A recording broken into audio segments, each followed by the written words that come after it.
අර ලේසි වැඩේ පිළිවෙලකට වැඩක් කරනවා නම් මේක තාම ඉතාම හොඳ රිසල්ට් එකක් දාලා ඉවර කරන්න පුළුවන්. හරි. ඉතින් පොඩ්ඩක් අනිත් මිනිස්සු නොකරන කැපකිරීමක් කරන්න වෙනවා. දැන් අපේ කෙනෙක් බහුතරයක් කට්ටිය හොඳයි. ඒ කොහොම වුණත් හදන්න බැරි අර ඕනේ තෙත පස්සක පණුවෝ ඉන්නවා. හරිද? මේ විභාගයට දවස් 180ක් තියාගෙන අර මුකුත්ම කරන්නේ නැතුව ෆුල් සීන් එකේ මැච් බල බල අර හෙනම සතුටින් කාලය ගෙන කට්ටිය ඉන්නවා. අර අනාගතයේ තියෙන අවස්ථා වෙනුවෙන් తాවකාලික ආතල් යට කරන්න එපා. తాවකාලික ආතල් යට කරලා తాවකාලික ආතල් නිසා අරව යට කරගන්න එපා. తాවකාලික ආතල් එකක් නිසා අනාගතේ වෙන ලොකු දෙයක් නැති කරගන්න එපා. හරි?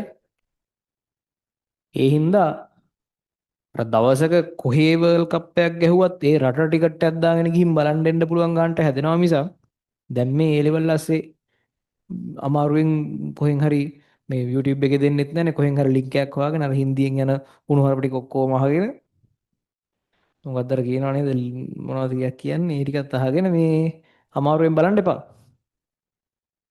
මං කියන්නේ පාඩමක් කට් කරගෙන බලන්න එපා හරිද ඉතින් පොඩි දවස් ගානයි තියෙන්නේ බහුතරයකට ට්‍රැක් ඔයා හරියට වැඩ කරොත් එක දවස ගානේ ඔයා රෑන්ක් එකෙන් එකට ඉස්සරහට එනවා 80000 ලියනවනේ 90000 80000 අතර ගණන් ලියනවා ඔතනින් 40000 50000ම ෆුල් ට්‍රැක් කිසිම අදහසක්වත් නැහැ මොකද්ද කරන්න කියලා හරිද අර අර ඉන්නේ අර Facebook වල Instagram Facebook වල හිමින් අර ගණනාමයයි වර්ගනාමයයි සමානයි උන් අර කුමාර ඒ වගේ පිරිසක් ඉන්නවා ඒ වගේ හරිද ඊට පස්සේ ඉතුරු ගානෙන් වැඩ කරන්න ඔයා ඉස්සරහට එනවා මොකද බහුතරයක් ඔය මැච් බලන්න අරවට මේවට ඒවත් ඉන්නවා ඊට පස්සේ මං කියන්නේ පාඩම් කට් කරගෙන අන්තිම ඕවර 5ක් විතර බලන එක ප්‍රශ්නයක් නැහැ වැඩ කරන්න දන්නේ නැතුව මාස 6ක් වෙද්දි ඔයා සෑහෙන්න ඉස්සරහට අවිල්ල තියෙයි හරි එහෙනම් මේ වචන ඇසේනම් සුපිරි එහෙනම් දිනන විතරක් ඉවර කරන්න අද දවසේ